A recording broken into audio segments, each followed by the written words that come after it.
किसी प्रोडक्ट को डिजाइन कर रहे हैं जो एक बड़ा प्रोडक्ट, बड़ी कंपनी के प्रोडक्ट होगा, या फिर मैं कह सकता हूँ कि छोटा प्रोडक्ट भी है तो भी हमें ध्यान रखना चाहिए कि हम सेरिफ और सैंस सेरिफ फॉन्ट को ही काम करके उसे बनाएं। ठीक है, तो अब आपको करना क्या है, नेक्स्ट स्टेप क्या है, आपको ये करना है कि आपको सेरिफ और सैंस सेरिफ फॉन्ट की फैमिलीज को मैच करना है। आपको देखना है कि कौन सा कॉम्बिनेशन किसके साथ में अच्छा लगेगा। आपको दोनों टाइप फेसेस को साथ में रखकर देखना है। तो इस चीज को आप ऐसा ही कर सकते हैं कि कुछ आपको टाइप फेसेस ऐसे मिल जाएंगे जिनमें आपको दोनों फैमिलीज मिलती हैं। अगर मैं आपको एग्जांपल दूं, जैसे सोर्स सैंस जो फॉन्ट आता है उसकी सेरिफ फैमिली भी है, उसकी सैंस सेरिफ फैमिली भी है, पीटी सैंस है ना। ऐसे करके कुछ एक फॉन्ट्स ऐसे भी होते हैं जिसमें दोनों फैमिली सकती है, तो आप उनको यूज लेंगे तो आप उनको हेडिंग में भी दे सकते हैं और आप उनको बॉडी टैक्स में भी दे सकते हैं। ठीक है, और अच्छा, सबसे अच्छी चीज आपको बताऊं कि अगर आपको फॉन्ट चूज करना है, आपको सबसे अच्छी डिफिकल्टी होगी तो सबसे इसका अच्छा तरीका है कि आप गूगल पे जाइए। देखिए मैं आपको बताता हूं, आप गूगल पे जाएंगे, गूगल फॉन्ट्स टाइप कीजिए। ठीक है, गूगल फॉन्ट्स में आके आपको आना है यहाँ पे। ठीक है,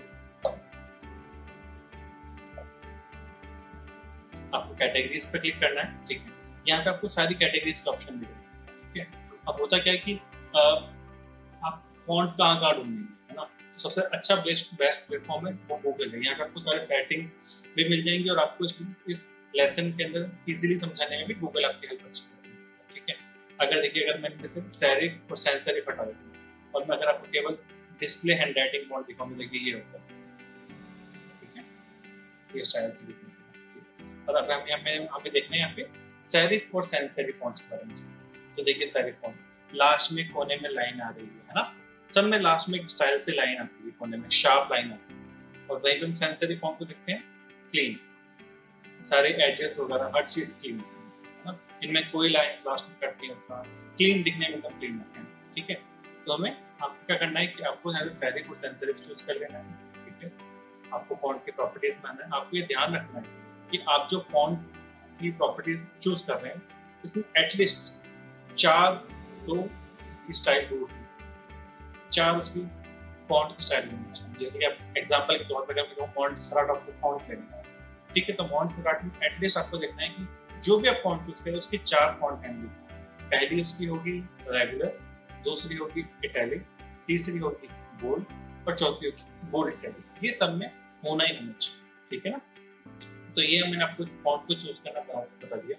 अब मैं आपको तीसरी मोस्ट इंपॉर्टेंट टिप देने वाला हूँ कि जब आप कोई भी फॉन्ट को चूज करते हैं तो आपको क्या ध्यान रखना है कि उनकी बैलेंस, लाइन स्पेसिंग और पॉइंट साइज सही होना चाहिए।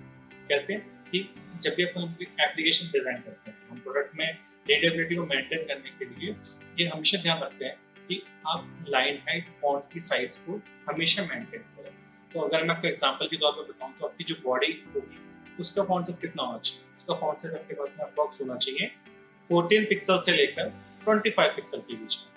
ये एक बिल्कुल एग्जैक्ट अच्छा परफेक्ट साइज है फॉन्ट के लिए। और जो लाइन हाइट होनी चाहिए वो आपके अप्रॉक्स होनी चाहिए अराउंड 120% से लेकर 145%। ये एकदम बिल्कुल बेस्ट साइजेस हैं। एक तरह से कहें तो गोल्डन रेशियो है कि आप फॉन्ट का साइज कह रहे हैं और उसके लिए लाइन हाइट। ठीक है, अगर इस चीज को हम मान लीजिए जनरली आप ऐसे करते हैं कि आपने फॉन्ट साइज 12 पिक्सल ले लिया, ठीक है, तो वो हर चीज बहुत छोटी छोटी दिखेगी। हो सकता है कि आपकी आंखें आज बहुत अच्छी है बट कुछ यूजर्स होते हैं जिनको विजिबिलिटी रीडेबिलिटी अच्छी नहीं आती है, तो उनके लिए आपको फॉन्ट साइज एटलीस्ट 14 पिक्सल लेनी चाहिए बॉडी के लिए।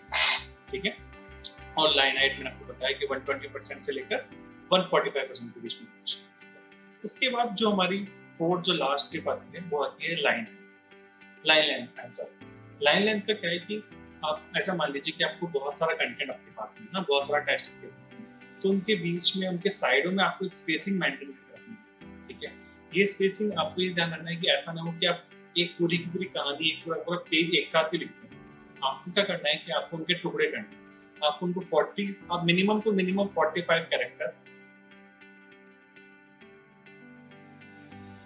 उसके बाद उस पैराग्राफ को ब्रेक कर दीजिए। इससे आप उनकी लाइन मैनेज करेंगे। और हमेशा ध्यान रखिए कि आपके जो कंटेंट है उसके लेफ्ट और राइट साइड में, दोनों साइड में ब्रीदिंग स्पेस, ताकि उससे क्या आपका अगर आपका कंटेंट उससे इंटरेस्ट भी आ रहा है तो अगर स्पेसिंग नहीं है तो वो पढ़ना भी चाहेगा तो नहीं पढ़ पाएगा, है ना। हमें क्या ध्यान रखना है, हमेशा ध्यान रखना है कि दोनों तरफ स्पेसिंग जरूर अवश्य।